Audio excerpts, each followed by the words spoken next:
Melissa and Aaron here for True Stream Media. Hey everybody, there's a new crisis and it's at Fort Hood again. Another tragic shooting. We're still waiting for details to see how many people may have been killed or injured by this, but there's some interesting stuff already developing. Yeah, apparently there's been a shooting now. It's at Fort Hood, and again, we don't know all the details yet. But yesterday, the FBI put out this alert. There was a military manhunt underway for an Army recruit who was suspected of plotting a Fort Hood-inspired jihad. It was a guy who had just signed up to be in the military, and he was going to report for basic training April 7th.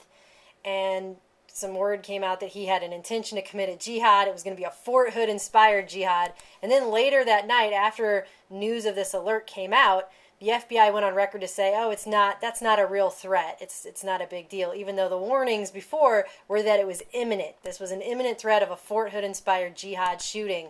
But then they came out later and said, "No, it's not really a big deal at all." And this was somebody making comments, and the FBI was watching them, and then they're putting out the alert and then clarifying. Today we've got a shooter. So. Exactly. So the very next day now we have a shooting, and it's at the exact place where they were warning that it was going to be. Even though they said, again, this isn't a threat, is what they said. And already in 2009, you have to ask, why was this shooting able to take place at a highly secure military base? Now they've presumably learned their lessons from this shooting. Why is another shooting allowed to take place? Yeah, Fort Hood, there was already a shooting at Fort Hood. It was this guy here, Hassan, back in 2009. And there were all kinds of ties, right? Oh yeah, Hassan had his weird psychiatric connections, but also weird connections to Al-Qaeda, particularly through Anwar al-Awlaki, who's now been killed supposedly by a drone attack, the famous drone killing of Americans. But more importantly, he's had ties to everybody from Richard Reed, the shoe bomber, to Abdul Muttalib, the underwear bomber, to Hassan, and he's been a highly questionable Al-Qaeda figure who's dined at the Pentagon, met with CIA and Pentagon officials, and looks very much like a false flag cutout guy. Webster Tarpley, among others, has given a lot of detailed analysis on why Anwar al-Awlaki was a key central figure for Al-Qaeda members they were trying to set up. And so therefore there was a lot of questions about Hassan's involvement, whether or not that was a false flag. And now here's another shooting at the same Fort Hood location. The day after they said there was an imminent threat, and then said, "Oh no, it's not really a threat." On top of the FBI memo that already raises questions is the fact that the feds based in Washington, D.C. were planning major counterterrorism exercises at the same time.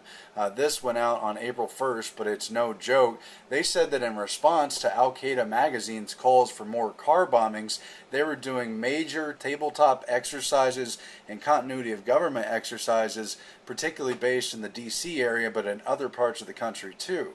They scaled some of them back, but they did carry out an exercise that was an attack on nuclear transport operations in Colorado, and they also mentioned how they were looking for someone planning a shooting in Fort Hood based on the prior 2009 Hassan shooting.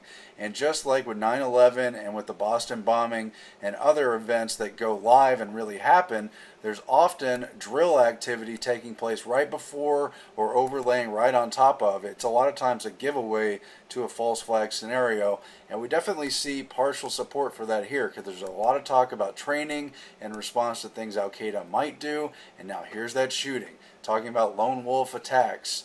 So if more questions come out, we have to ask, was that scripting? Was it a false start? Why is the FBI involved before the shooting happened? What did they really know, and why did they call off the alert?